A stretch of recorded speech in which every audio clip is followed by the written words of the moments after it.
Welcome to another episode of the Atlanta REALTORS Association's Rundown, the #1 podcast for realtors in Georgia. I'm your host, Helen Hernandez Archer, and if you haven't already, make sure to like and subscribe so you never miss one of our interviews, insights, and conversations with the very best in the real estate industry. Today, I have the opportunity to interview one of the top real estate professionals in Atlanta that I sincerely admire for her vision, dedication, and brand. She is a top producer, broker owner, luxury agent, mentor, speaker, trainer, influencer, Inman speaker for 3 years in a row, and I can continue on and on. So welcome, Quiana. Oh, thank you so much for that warm welcome. I'm excited to be here. Yes, I get chills because I've known you since your early beginnings and I've seen your progression. So I can't wait to talk about your story and truly understand how can other people be impacted by it. What you have done over the years is simply remarkable. Your story about entrepreneurship, reinvention, and leadership in real estate has been something that we all are still looking, and I know that you have a lot to go from here, and you just recently changed your name to Watch Realty, which now we need to watch you, girl. So I wanted to start with your evolution and your story. So tell us about, what was the moment that made you decide real estate was the path for you? So initially, I got my real estate license in 2007, right? So when I got my license, I was told, you get your license, you tell people you're in real estate, you're going to sell houses, right? So I was inspired by this woman. Her name is Michelle Falconer. She had her own brokerage. All these women were at her brokerage. And I'm like, I'm going to get my license. So I was working in, we can just call it telemarketing because I was working in telemarketing sales at the time. So I got my license. And I was going to the office. I was going to the sales meetings. I was dressing up. And I'm just like, I'm not selling any houses. Like, I couldn't figure it out. In 2007, it was tough. It was tough. And so I was like, okay, I need to sink or swim now. I need to figure this out. I no longer had a full-time job. So I got into property management. And this is the part of my story that most people don't pay attention to. But those soft skills, I got into property management as a leasing consultant. I was promoted to marketing manager in 6 months. I was promoted to assistant manager 6 months later. I was promoted to property manager 6 months after that because I learned the art of sales. And I started to understand what it meant to go after what you wanted and sell and follow up and do all those things. And so 2015, that is when they sold the last property I was managing. The property I was managing was Peachtree Corners, literally right in Norcross, that now is incorporated Peachtree Corners. Oh, wow. 264 units. I managed an assistant manager. I had 2 leasing consultants, and I had a 6-person maintenance team. So again, I have a background now.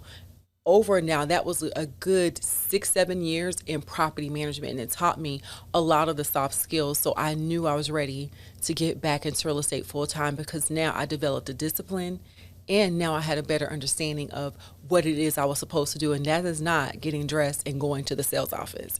It was talking to people, understanding their needs, and connecting them to exactly what they needed. That is what my skill set became. And it's interesting because life happens for you. Yes. Or life happens to you. And one could say, well, I don't need to be doing property management. I'm just going to get out of the business. This is too hard because property management, talk about skill sets. I'm sure you learn everything you probably can apply now. You learned through those 6 years. Wow. So when you first started in the business, what was the hardest part that people don't talk about? Marketing yourself. I think the hardest part for me was not just marketing myself, but marketing myself and getting people to trust me. It's one thing to say I have a license and you can get on social media, but if nobody trusts you, nobody is going to want to work with you. Now, I can just say this honestly, I'm a great test taker. I have my master's degree. I'm great at understanding policy, information, contracts. So I have my memory is very quick. So understanding the contracts, understanding that part was the easy part for me. The hardest part was getting people to trust me enough to say, okay, I'm going to work with her to invest in my properties. And what I started to do to sharpen my skills at the time, I was doing home buying seminars at my old office. And that helped me a lot because you know more than a first-time home buyer, but at the same time, now you're in front of a group of people and you're practicing your skill set, you're practicing your sales conversation, and you're guiding them through the process. And what belief about yourself carry you through those years of early? Because you went from property management to being a single agent, then eventually having a team. You know, what was the mindset? Because right now we're going through very tough time in real estate. A lot of people are having a hard time finding deals, and they're competing with big corporations. They're competing with big groups of agents. So what is the mindset you think that, well, you had and you have that we could share with our audience? I've always led with heart. One thing about it is I'm a great sales agent. I understand, but I'm going to always protect the best interests of my client, whether it's the buyer or the seller, right? And so you have what I like to call sometimes commission breath when you really need the commission. But if your clients feel like you need the commission more than you're protecting them, you'll never gain their trust. So for me, I always practice what is it that people want, right? I'm really good at understanding that. So when I'm working with the seller, I know they want to make as much money as possible. When I'm working with the buyer, I know they want to save as much money as possible. So my skill set was really finding every home buying down payment assistance program that I could offer a buyer. I was at the time known for down payment assistance, but that was my foot in the door and it worked. Then when I started working with sellers, I was like working harder than at that time most agents were, because when I got on social media, I'll say this, and there's a funny joke now, they used to call me, oh, look at that social media agent. But it wasn't in a good way. It was more like, oh, she's on here just playing on social media. Meanwhile, they're paying for Zillow leads. They're paying for all this stuff. All I'm paying for is photo shoots and buying snacks for a home buying seminar. And now I'm outselling you using a free app, sharing my knowledge, sharing my resources with people that need my help. So I became personable. And so when I started to work with sellers, I'm just like, I'm not just putting a sign in the yard. I actually have a sphere of influence. Now I can convince people that weren't even thinking about buying a home to purchase your home using my social media sphere of influence. So get out. I think the biggest advice I can tell people now is stop being afraid to do the work and start where you are with what you have. You know, you have resources. You now have all these other real estate channels and they are for free. And when you mean start, you mean start doing videos? Yes. Right now you have to talk. I was just on the stage at Inman. And it was so interesting, the panel that I was on. So I'm on this panel, and these people are selling. Like, they're in New York. So, for us, it's like, wow, you sold a $10 million house. We are just passing out over that. They sell those like hotcakes every single month. But guess what they're doing? They're investing in marketing teams to help them with their social media presence. They're on stage talking about how they hired these huge teams because they understand now the value of being personable to connect with people that you would have not connected to. So I would say talk. Share your skill set and stop thinking that social media is a game. You get out of it what you put into it. So if you want to be private and you don't want to talk about your personal life, entertain me and talk to me about your real estate life. Nobody's telling you to share more than you're comfortable with. But if you have knowledge that's only in your brain and nobody knows it, if you're the secret agent, you're a secret agent. Yes, you're a secret agent. I think that people still cold call and they still door knock, but it's a lot that I think that people are leaving on the table because they don't want to change with the times and talk to people and share your knowledge. And now with AI, I mean, it's a whole different, if you haven't evolved to the video and how coming AI, you're really going to be left behind. Oh, far behind. There's AI videos now. I've practiced it. So I've practiced it privately. I just cannot bring myself to post it because I still know it's not me and it doesn't feel like me, but I've tried it with my mailing list. I've tried it with my training academy. I think we have to get ahead of the game because it's coming. We can't stop it. Yeah, no, it's evolving so quickly. Mm-hmm. So in terms of your growth as a leader, at what point did you realize you weren't just building a career and you were building really influence and leadership in the industry?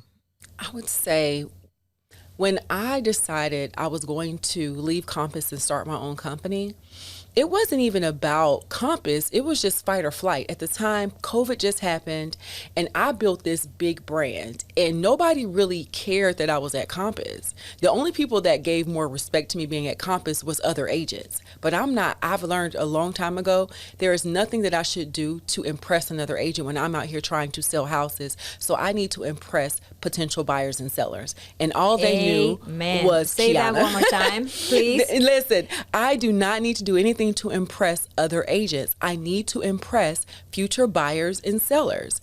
That is it. That's all. And a lot of times agents are posting for other agents, or I'm at this big company and it looks good to other agents. But buyers and sellers only know what you know and how you serve them and how you make them feel and how you make them feel protected. So when I opened my company, it was like, they don't even know I'm at this company. I still use my own CRM. I still use my own systems. They don't care about the company. They don't care. They just care that Quiana is doing the work and she's protecting my best interest. And I was just like, it was $1. It was $1 for me because I didn't know how COVID was going to affect us. I said, I'm going to open my own brokerage. And when my two agents was like, we're down. I'm like, yeah, okay, now we're moving, I remember you were there for 30 seconds next to me and in our office, and I'm like, where is she? Where did she go? And all of a sudden I see you all over the social media. And was that the pivotal time of social media, or you had started right before COVID? I would say that was a pivotal time in social media because that is when people really started using social media to grow their businesses. And I just hit it at the perfect time because people were at home. And then they suddenly had to quote unquote work from home, but a lot of them were just scrolling. So we had a lot of people, a lot of attention was on social media for people to be entertained. And that's what caught my attention. It's always, I look at you like the African-American Helen, like I'm the Latina Quiana wannabe, right? But you got it. But let me tell you, you have such a finesse and such a class. You're such a class act. And when I started looking at you and looking your live videos, you and Glenda obviously too, because Glenda's fantastic as well. I see the two of you always as these icon women, powerhouses. But then again, on camera, you turn that camera on. And it's on, and you just go with it with such a finesse and education. And how did you get there? How do you prepare yourself to even do that? I really think I know what I know, right? Mm-hmm. So first, I know everything about real estate. I know Atlanta. I know a first-time buyer. I can talk the language. So now that I know what I know, I'm a personable person. I love talking in front of people. I've never been shy. I have never been shy a day of my life. So that has helped me. And I think because I started going live when I had, 30 followers, I just would go live and I make it conversational. I'm not trying to sell anything. I'm like, let me ask them your question. I'm answering questions. I'm sharing my day. And I'm not in there with an agenda of, I'm going to force my opinion. This is our conversation, right? And when you lead conversational, you never know who's listening. And most of the time you're talking from a place of expertise because you don't need a script. You know what you know. And now you've answered someone's question and someone else is like, I had that question and maybe I wasn't able to ask it, but now I know she can help them. She can help me. Let me reach out to her. And that's what definitely I take from you is share who you are and share the knowledge. And I think a lot of us think that we need to be perfect to share. No, we know what we know, and we also share what we don't know. And if we don't know, we're going to tell you we don't know. So if somebody asks you a question, what would you say? Okay, what was that difficult question probably during those live moments that you said, oh my gosh, I don't know how to answer? Ooh. What would you say? Oh, I remember someone asked me, and this is early on, I didn't know anything about a 1031 exchange, right? And they're asking about this. I'm like, this is for some rich people or something. So I said, you know what? I'm going to look this up and I'll let you know. And then someone in the comments like, this is how they can avoid taxes. I said, well, listen, I'm not there yet, but I'm going to be. So what I'm going to do is I'll look it up. And if you just send me a DM or not screenshot their info, I said, I'm going to find out and I'll let you know how you can, do a 1031 exchange. I didn't know, but I didn't mind saying. Your homework. I didn't know, but then it interested me. I said, now I want to know what this is because at the time, of course, I'm trying to increase my price. But I said, this is a money conversation. I don't know it, and I want to know. And I looked it up. So let's talk about, I'm glad that you said that you wanted to increase your price point. When I met you, in 2016, I think it was 16 or 17, we were at the luxury designation class here at the Atlanta Realtors Association. And at the moment, it caught my attention what I told you earlier before we started is you were so put together. You were already luxury girl. You were already, it caught my attention. I'm like, who is this lady? Who is this lady? Where is she? Where does she sell? I want to be like her. I want to dress like her. You were already there before you even started. Yes. You knew where you wanted to be. Correct. And so to me, it got such an impact. And that's why I wanted to interview you, because you have always been luxury. The way you speak, the way you dress, the way you handle everything.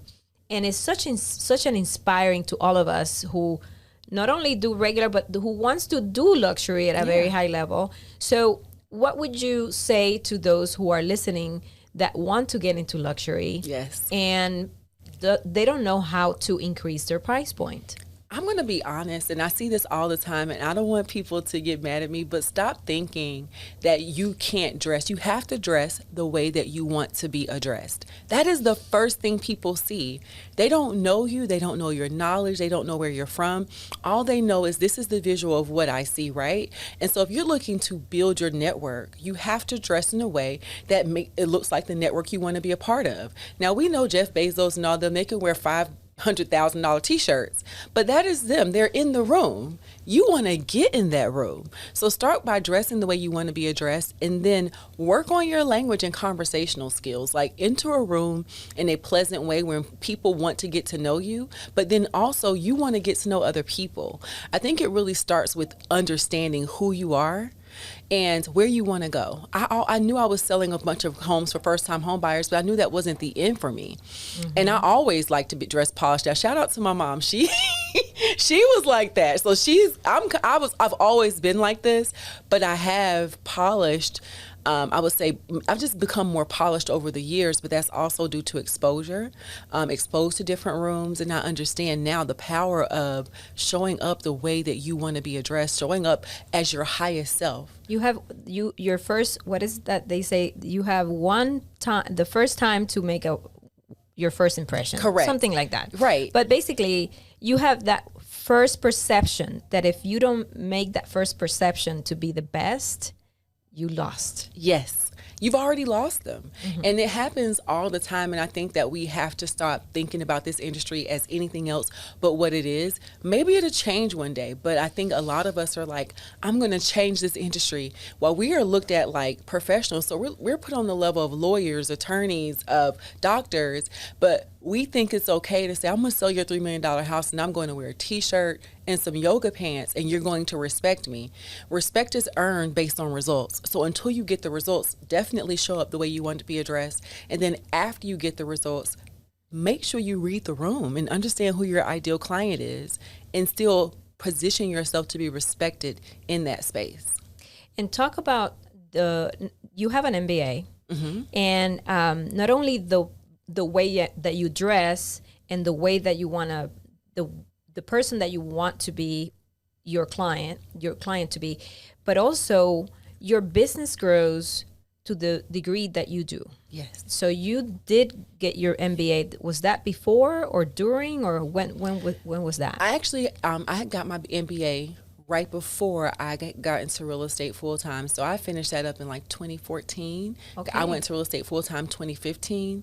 And I can tell you the difference is when I said I'm going to do real estate full-time and I had my severance pay, I outlined my day. So in the morning, I was up. People would laugh at me. I was like completely dressed, 8 in the morning, go live, talk to people, do my admin work, had my list of follow-up, had my CRM together. I understood based on my knowledge that I already had that this is a business, and I took it very seriously. So you're not only looks, is what I'm trying to say. No, you're not at all. You're a very well prepared person, and that's very key, because I think that there is this disconnection of people thinking, oh, I am going to be an influencer and I'm going to sell a bunch of houses and that's going to be my story. But I think it is everything that you're saying. It's the way you present, it's the way you speak, it's who is your audience, knowing who your avatar client is, yes. And knowledge. Knowledge is power in this business, because you could be so such a ninja when it comes to knowledge of contracts and negotiation. And I think the business that you have grown also is a testimony of your preparation into it, because you had those 6 years in property management and your MBA. Now we're talking. It's life happens to you, for you, not to you. And a lot of people also think that is in this mindset of, okay, well, I don't have enough leads, I have to buy leads, and they just get in this rat race of leads, and it's not about that. You got to take a real look at who am I, who I'm trying to attract, and who do I want to become. Yes. And so once you, and that's where I am, 21 years in the business. That's where I am, because I'm trying to determine, okay, I want to stay relevant for the next 10, 20 years. I'm in the middle of my career, and how am I going to do this moving forward? I need to, be more into the brand. So when we talk about brand, and you touch a little bit about this, the brand portion of it, and I think brand and AI are the biggest topics this year. Huge. Branding yourself, not the company you work for. Can you dive into at what point you decided, I'm going to brand myself and I'm going to come out as Quiana, and it's all going to be about me and my name? How did that evolution happen from being an agent at your previous brokerage? And you worked for a couple of different brokerages before starting your own brokerage. Yeah. The minute that I recognized, and I will say at first I was always branding, I'm a part of this company when I was at Palmer House, because the culture there was so great, right? But then when I started to do these home buying events, people were just saying, Quiana helped me buy my house. Quiana helped me sell my house. Quiana taught me the importance of having my credit like where it needed to be. And I said, nobody really cares about the brokerage. So now I started to always say, hi, my name is Quiana. Hi, my name is Quiana. Every time I opened the video, it was, hi, my name is Quiana, and people were like taking to that. And I started to understand my personal brand is going to outlive anything that I'm affiliated with, right? Because after a certain time I was at Palmer House Properties, I realized it wasn't them, it was me. I needed more, and I wanted to be around more. And I was looking for the right opportunity, and then Compass came and found me. And at the time, remember, their minimum was high. So their minimum was like you had to sell $8 million or you couldn't come over. Mm-hmm. And so when they brought me over there, when I walked in the door, everybody was like, oh, whose team are you on? I said, I'm a principal agent. Like, you're a principal agent? Yes, I'm selling $8 million a year. And at the time, my average price point was like $350,000. I remember, so yes. I was running down the units. Like, we were running crazy. You were in the trenches, my yes. friend. You were, and there was no luxury in that, girl. No. it was like, let's do units. But you know what? It's like I always compare when clients tell me, so how many houses of luxury have you sold? Well, 20% of my business is luxury and 80% is a lot of units. Do you rather have a surgeon that will do a lot of surgeries or someone that does maybe 1 or 2 a month? Exactly. And so it's all about the units game at the beginning, because you got to learn how to do those contracts and negotiation. It's that evolving of who you become, right? Correct. And it gives you, I feel like it gives you the discipline and the stamina, because you think it's easier, but you also learn a certain discipline by running and working with so many people at a time. So when your business shifts, it was like 2 months ago, I'm also in the middle of a rebrand. Mm-hmm. And I just started looking up my numbers, going to different sites. And I'm like, wow, I didn't even recognize. So I go to Zillow, because I'm like, I got to change my name on Zillow. And it says my average price point is $954,000. Wow.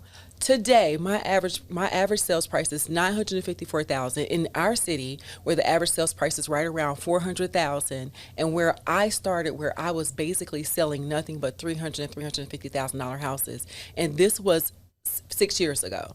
So this didn't take me 20 years to figure out. What I have the discipline, and I don't mind doing the work. See, a lot of people want to look the part. And I blame myself for that. But like you said, this is who I am as a person. I tell people if I was working at McDonald's, I would be the best dressed. I would be the polished. This is who I am. But the work and the knowledge and how serious I take this business, that is what I want people to take away from this. Like you said, you met me in a class. Mm-hmm. Most people are not willing to invest in their knowledge. They're willing to invest in a video before investing in their knowledge. And I would tell you, please invest in your knowledge first. Because if you attract a client and you don't know what you're doing, you're working backwards and you're not going to be able to retain them or convert them. So that would be my advice to people is it's okay even if you want to be an influencer. I don't even consider myself an influencer to be per se. I have influenced other agents because other agents have watched my progression.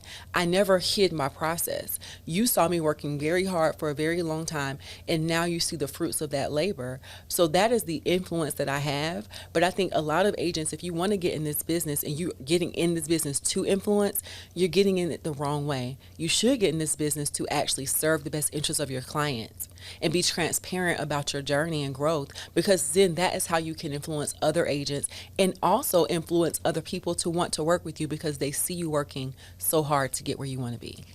That is so true. And now you talking about your evolution and your rebranding, you've continued to evolve and your brand and voice, and you recently went through a traumatic personal experience. How did you know it was time to reinvent yourself versus staying the course?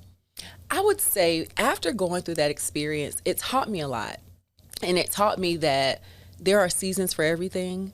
And you can say, when it was great, it was great. And then when it wasn't, right? So I'm like, okay, that season is over. How am I redefining myself now? What are my personal goals today? And what do I want to be known for at this moment? And so it was very important for me to say, you know what? Let's change the business name. And I kept going over and over different names. And I was like, I just love the W logo. I just love this logo. And I'm like, everybody's always watching. I was like, that's it. That's it. Everybody's always watching to see what we're going to do next. I'm like, we're going to be Watch Realty Co. And it just felt so empowering because now if I could do it all over again, I can give this advice to anyone. If you're starting a business or even a team, my advice, please do not use your name. Do not, if someone would have told me don't use your name, don't use your name because your name can change. Then your attachment to your team and to your business changes. And if you want to set yourself up to bring in, like for me, I want top producers. I don't want a top producer saying now I have to use her personal or her name. I want them to come to an ambiguous name and feel empowered to know you have to follow correct rules, but still brand yourself. And I don't want to be the face of the brand, so to speak, So it was just it was time, and it feels good to stand on my own and in an ambiguous name and still I love the grow. Name. Thank you. Watch what happens. Exactly. Watch what happens. Watch what happens next. Now, we're seeing huge corporations buying up brands across the country, and as an independent brokerage, what's your strategy for staying competitive and continuing to lead in a rapidly consolidating market? I'm going to say this, and I feel like we're not going to be watered down. So I've recently put out production standards, and I've always had them, but I'm enforcing the production standards because there are some agents that were at my company, some that were producing and some not producing so much. And I see them with a company, and I'm like, when I was there, the production standard was really high, and it seems like the production standard is a little lower. And so for us, I feel like we're going to focus on quality instead of quantity.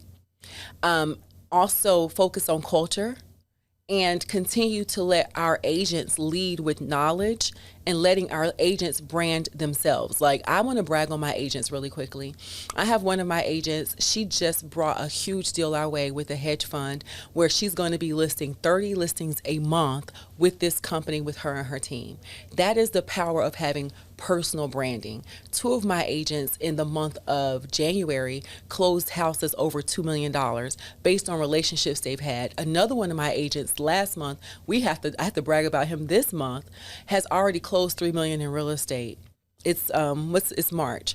I say that to say when you are in the right environment, because unlike many brokerages I've been a part of, what I teach and the information I share and how I share it is so valuable because I'm telling them exactly what I did to get where I am. And if they can just brand it to themselves and stay true to themselves, they will get exactly where they're going. So I'm focusing on education, culture, and having quality agents that are ready to serve at a high level. That's amazing. Now, I did notice that you do put a lot of emphasis in helping the people in your team to create their own brands. Yeah. And I think that's back to what you were saying. Sometimes we tend to stay in a brand company because we need their branding name when we are our own brand. Correct. And so why not step away and just be your own brand? I encourage my partners. I don't understand that. I encourage my partners, brand yourself. Like, do whatever you have to do for Greg. Make sure my logo is there, but you are the brand. You are the knowledge, right? I'm providing you what you're supposed to get from a brokerage. I'm giving you the back end systems, and then I also do additional trainings. And I have this policy: if I know it, I want you to know it. You want to know how I did this? I'll show it to you. And a lot of the advantage I have is a lot of brokers, they were used to selling a long time ago. I got a listing right now that I'm selling today, so I can tell you what I'm doing today. So you're staying also relevant by staying in production. Yes. Tell me a little bit about that. Do you still have a team? So I like to call them more of my operations team. I call them the Lux team. Mm-hmm. And I've recently kind of transitioned it a little bit. Before years, I didn't have a team. I just had an operations manager because at this point in my career, praise God, I work with, for the last 3 years, I've only had one buyer a year. Everything has been listings. So now I'm in a space where I'm expanding my personal team just to make sure someone's there to serve the buyers that are consistently in my database and consistently in my CRM. So it helps us with that. But for me, having the team is it's not as like it used to be. Mm-hmm. You know, they're there to assist me with my deals. I'm there to assist them with their deals. So it's more of a partnership. Well, you own the brokerage too, so it's a lot easier. It's a lot easier. And for me, it's like I want people to know they're working with someone that is trusted to help them with their buying or selling process. So I can't serve every lead, not at this point in my career. Right. And I have no intention to. Me being in production is me still focusing on developers and luxury at this point in my career and allowing myself to be able to refer out business to my brokerage, to people that are on my team.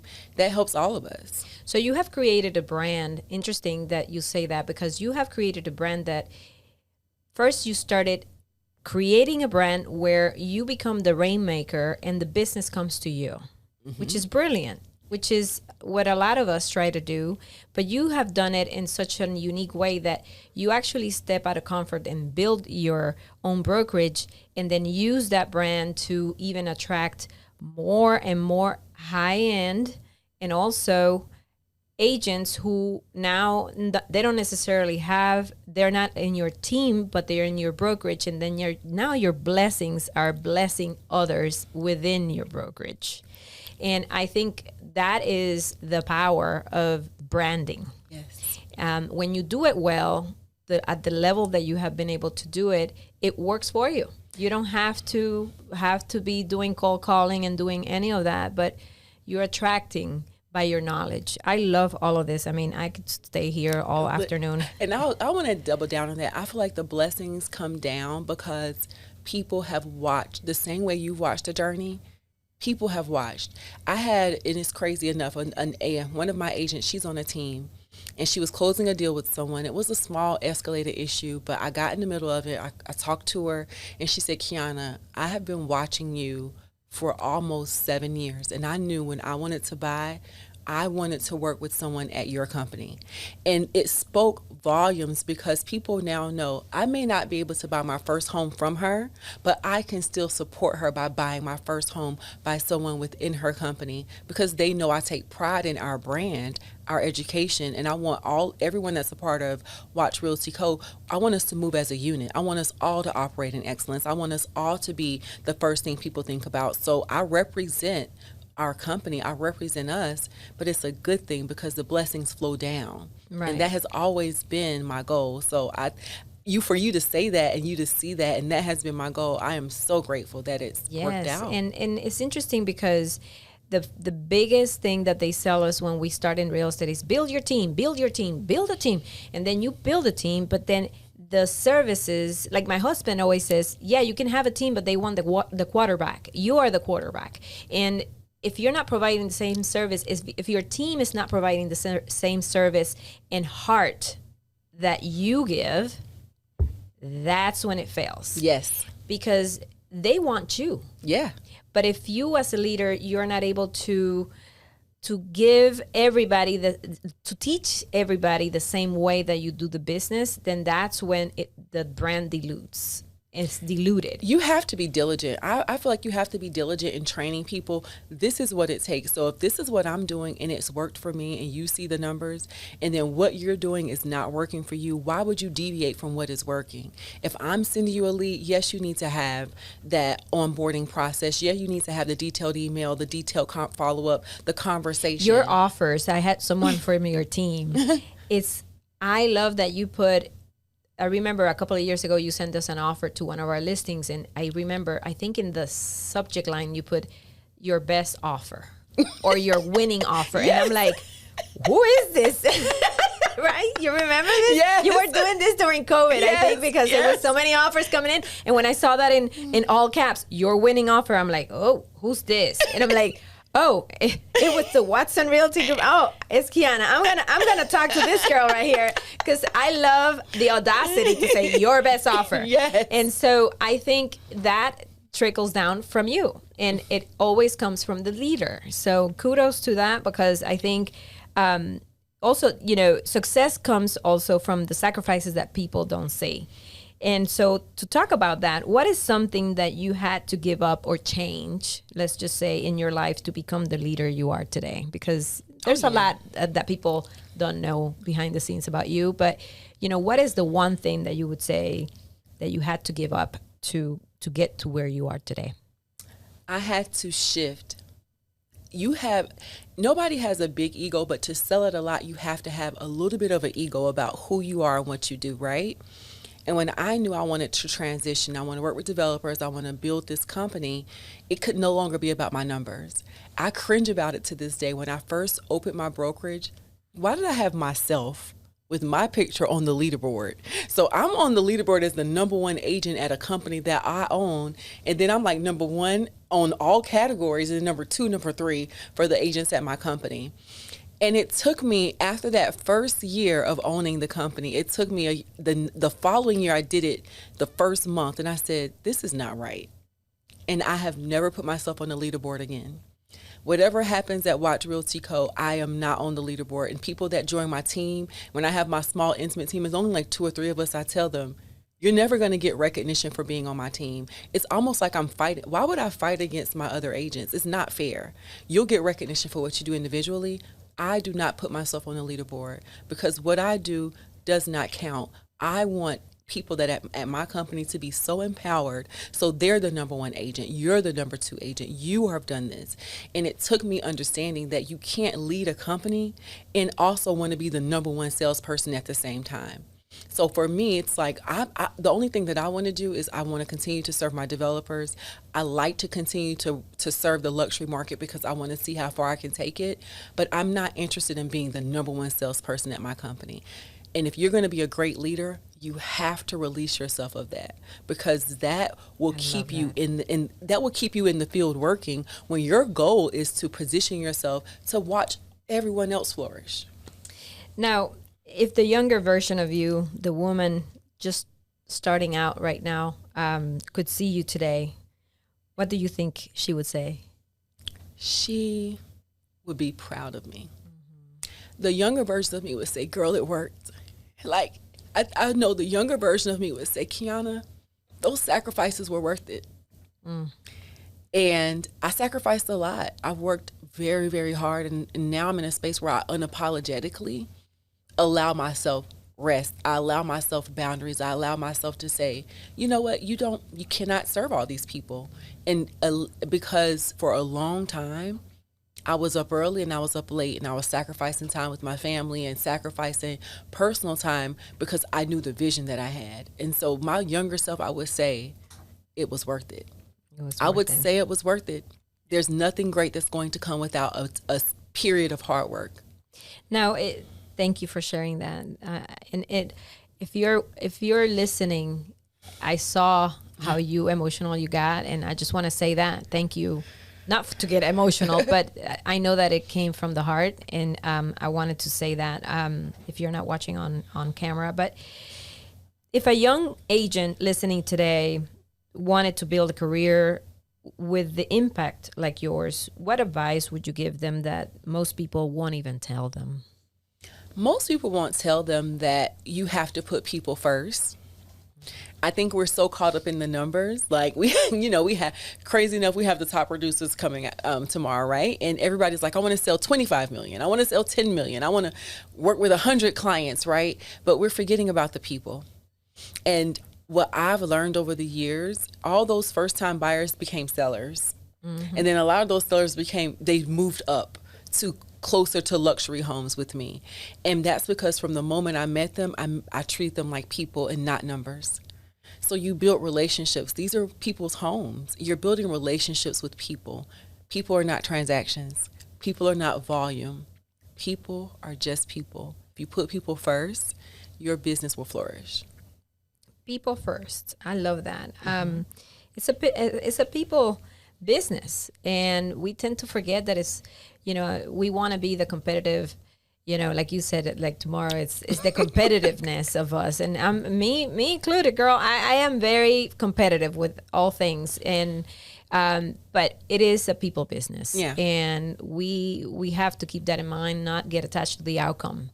And we sometimes the emotions of the transactions can really mold that, and just you have to put the client's objectives first, and people see through that. Oh yeah. I love what you said at the beginning, that commission breath. Yeah.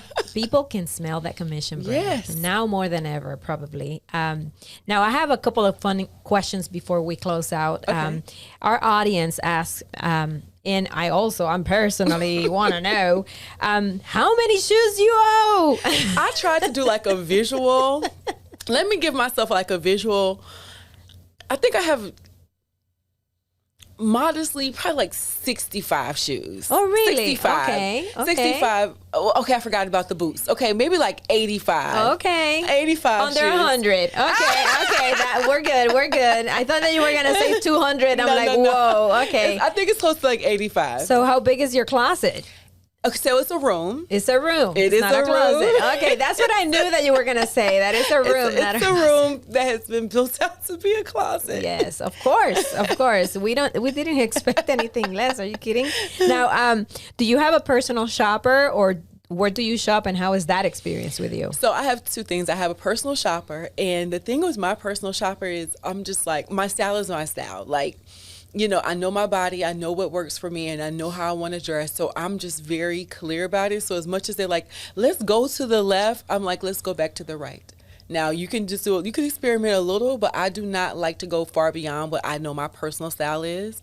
I will never forget my stylist dressed me for this fashion show 4 years ago, had me on a leopard dress with red gloves. And every time I look at that picture, I will send you the picture. Look, I was like, oh my gosh, I wish I would have never did that. And so now I'm just like, you work with me on my personal style, and we're not going to go too far to the left. And then I love shopping online. So a lot of my places, okay, of course I love Saks. I love Saks. I love Neiman Marcus. I love the Webster. The Webster has some great pieces. Revolve is one of my favorite websites. They ship really quickly for My Teresa. Meshki for like affordable but demure luxury, especially for real estate agents. You'll love that site. Really thick, nice blazers. I'm taking notes. Without the huge investment that will last.